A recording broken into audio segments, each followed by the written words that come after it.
1,8 millóns de euros. Ese será o orzamento destinado á reforma da Rúa da Santiña.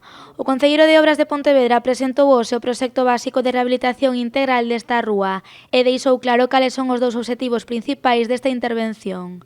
Por unha banda, mellorar a calidade de vida dos veciños deste barrio e, por outra, completar o treito urbano do Camiño de Santiago.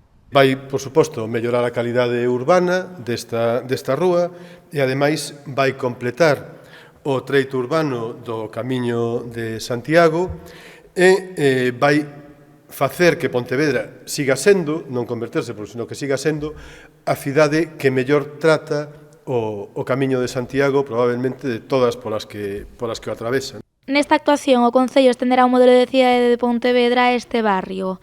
En primeiro lugar, dotarás a esta rúa de plataforma única, cun pavimento que unificará toda a intervención. Ademais, crearánse zonas de estancia e arborado e renovarase toda a iluminación. O alumeado está previsto nas súas características máis esenciais no proxecto básico, pero está deseñándose un alumeado, uns báculos e uns elementos de alumeado específicos para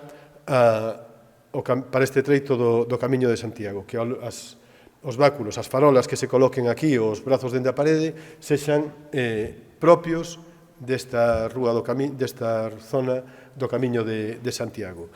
E vai ser de dous tipos. Por unha parte, vai levar ese alumeado en farolas, en báculos ou colgados de brazos das paredes, e ademais leva o que se chama un alumeado de cortesía debaixo dos bancos, polos muros, nos bordillos, que vayan marcando sempre cal é ese Camiño de Santiago.